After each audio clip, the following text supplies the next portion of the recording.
What's up, guys? This is Rise, and I assume most of you have already watched some Morpeko videos by this point, but if you haven't, get ready to just absolutely be blown to the side, to the curb, because this thing is ridiculous. It's overpowered, it is absurd, and in this set, you're going to see it absolutely just dominate teams left and right with its crazy new ability to change one of its charge attacks to a dark type move after it uses one. So you're going to see every time Morpeko uses a charge attack, it's going to go through this animation, and the aura wheel is going to go from an electric move to a dark move. And it's also going to get buffed every time it uses the aura wheel with attack. So this thing just goes absolutely on a rampage in this set that we do.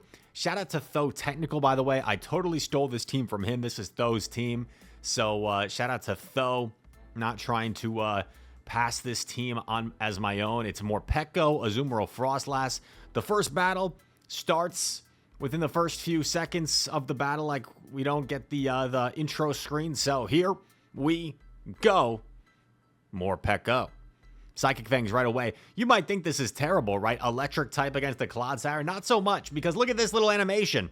We turn to the dark side. We're Darth Vader. We're Darth Morpeko. And we're going to shield up the Sludge Bomb. Morpeko's extremely frail, so the opponent pretty much goes straight Sludge Bomb, but we have to shield it anyway because it would do so much damage. Aura Wheel, look at that damage. Look at the dark damage. We go back to normal, cute, electric Morpeko. I mean, it's like half and half. It's electric dark. The typing stays the same.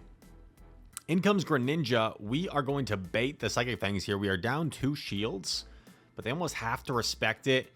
Here's one unique thing. So normally, after a charge attack you throw, you get what's a 0-turn swap.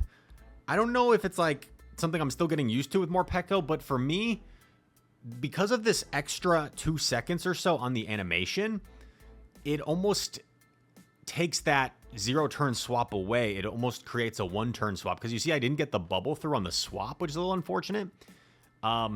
But anyway, we're still in a decent situation here. Greninja is going to be spamming off Hydro Cannons.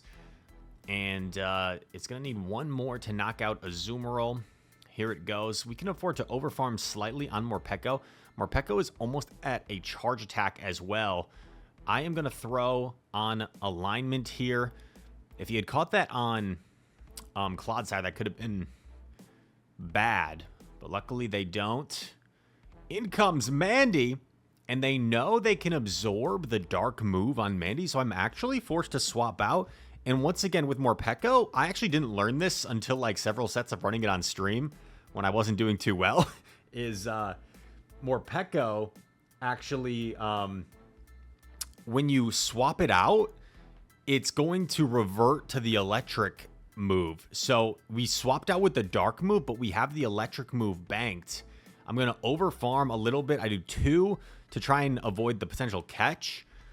Aura Wheel is going to definitely knock out, and then we're just 2 away from the Psychic Fangs here. And look at this, Morpeko. Don't be fooled by the cute and cuddly nature of the little Morpeko, the little mouse. May look cute, but it can sweep your team if you're not ready. Shout out to the cool little pumpkins, little fall hay bales in the back. Looks pretty nice. Kate Bishop is the next opponent. Amazing lead.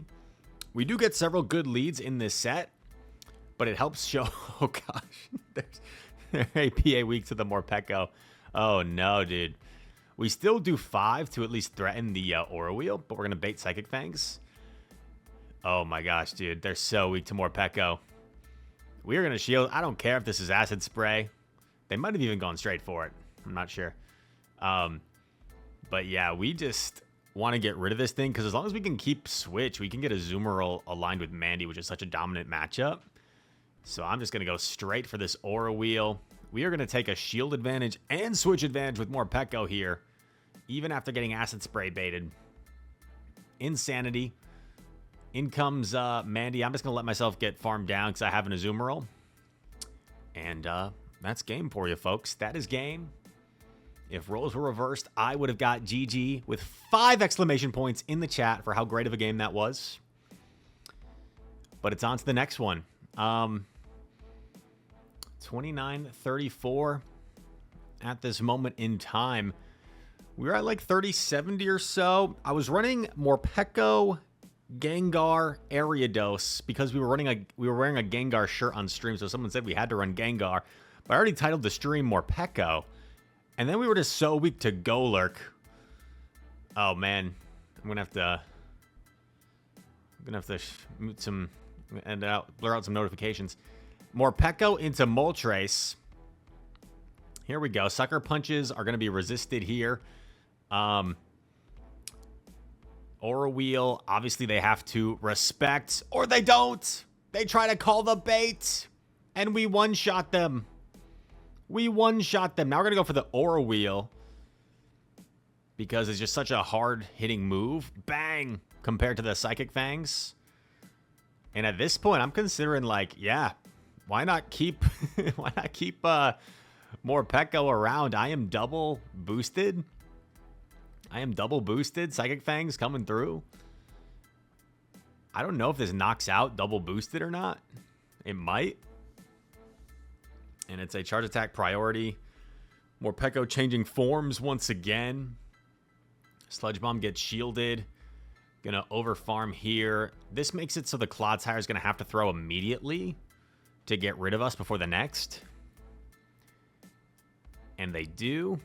So I could have potentially caught that, but felt like that was maybe unnecessary at this point. Morpeko's done more than enough, basically taking out 1.75 Pokemon. And Frostlass looking in the clear here. Ariados not going to enjoy this matchup. Trailblaze connects. That's about half health. But we're just going to build up the Shadow Ball. Could have done one more Powder Snow here, but figured I would just get off this Shadow Ball because I thought it might knock out. And we need one Powder Snow after. Very nice matchup for Frostlass. We get the top left. This is just like the most dominant set we've ever seen. And here we go. On to the next. We might get I think we had some Q times at some point in here. Let's see. How far I should scooch ahead. Okay. I saw a mirror match foreshadowing there. Here we go. Morpeko Mirror. Now, how are we going to play this out? Thundershock in a way. We're going to lose the charge attack priority, which is definitely not ideal. Because if Morpeko beats Morpeko, right, with a ton of health, we're just going to get swept. We are just going to get swept by this Morpeko because we don't have a ton of fast attack pressure. Or at least enough fast attack pressure with these Thundershocks. So I'm going to have to play a risky game here. Going to shield the Aura Wheel and go for the bait here. Is there any way we can get this bait? The different forms, by the way, as we get the bait, are full belly and hangry mode, I believe. We wait a turn. Get off this Aura Wheel. This should knock out double boosted. Bang! Knocks out. Or I guess single boosted, single debuffed. Rather than allow myself to get farmed down, I pivot Azumarill. And this is a little bit awkward still because we did give up Switch. And I know that Shadow Punch is going to deal some devastating damage to my Frostlass in the back. So I'm thinking, like, how do I want to play this? And what I'm thinking is if I can maybe keep some energy on Azu and swap Frostlass, then I can, like, lure out the Golurk. Golurk will take out Frostlass. I use what I have left on Azu to take out Golurk. And then maybe Morpeko can beat the Azu in the endgame. So we're really trying to work as a team here. Shadow Punch is going to knock out Frostlass. And I know their Azumarill has a lot of energy. And my Morpeko doesn't have a move quite yet. So I actually overfarm even more. So this way, I'm close to a move on Azu. The opposing Azu cannot afford to farm me down. Or farm as much as possible. And it allows me to get this play rough. They knew they had to get, like, to maximum energy. They had to get within one bubble or so of the move. So the big overfarm there allows us to win. Bit of a tricky situation, but of course winning that lead with Morpeko versus Morpeko was the key to that victory. G to the G. If I had swapped Frostlass... Actually, if I had swapped Frostlass, we might have lost because we would have just got Shadow Punched. We would have just got Shadow Punched. If I swapped Frostlass and they counter-swapped Azumarill, then maybe I would have won. But if I swapped Frostlass and they just Shadow Punched us and we got knocked out, I think we might have been toast. We might have been cooked, as the kids say. I don't want to jinx ourselves, but I think that might have been 4-0, ladies and gents. Can we make it 5? Joe Ankles, the cousin of Joe Ingles, the basketball player. Not actually. I'm just saying that. Here we go. Great lead. Into Drift Money. Driftbloom. The balloon. The ghost balloon. Here we go. Morpeko. Big Aura Wheel gets shielded. We see the form change. Driftbloom is going to throw an Icy Wind most likely at us. Gonna set us back to normal. They come in with Azumarill. I'm gonna throw the Psychic Fangs here to debuff them. And also a little bit less energy to get me to this Aura Wheel a little bit quicker. And now, what I do here is I actually did 4 and try to catch, but then I was thinking about it. I was like, wait, he's not even really concerned about throwing energy at this point because I have the dark move. So I could have probably stored it. That would have been better and then swapped. But it's fine. We are going to throw the Play Rough, and it's good to get this Play Rough off before they potentially swap out, right? Because they have that Psychic Fangs debuff still, so this Play Rough will do a little bit more than normal. Hopefully puts them within a range where maybe we can farm them down. And Driftbloom comes back.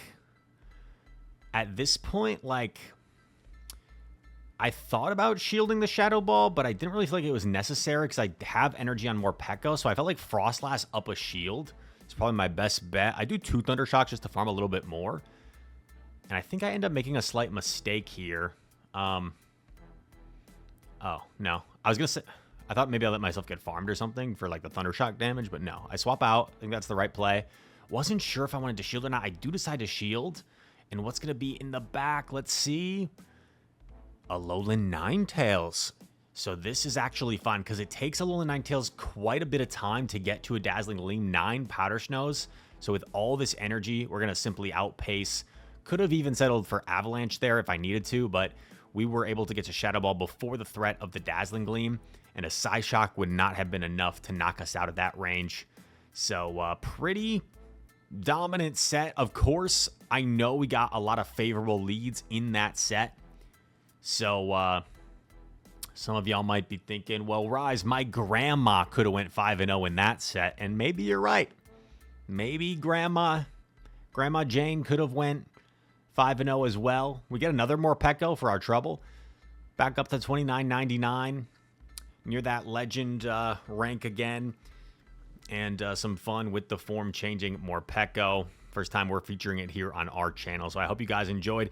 If you did, make sure to hit that like button, subscribe to the channel. If you're new, comment down below. All comments are appreciated. I plan on running this team potentially on stream, like right after I post this video. So go head over to Twitch if you're not following me there already. And feel free to hang out with me live where we jam to some good music and have fun in the Go Battle League.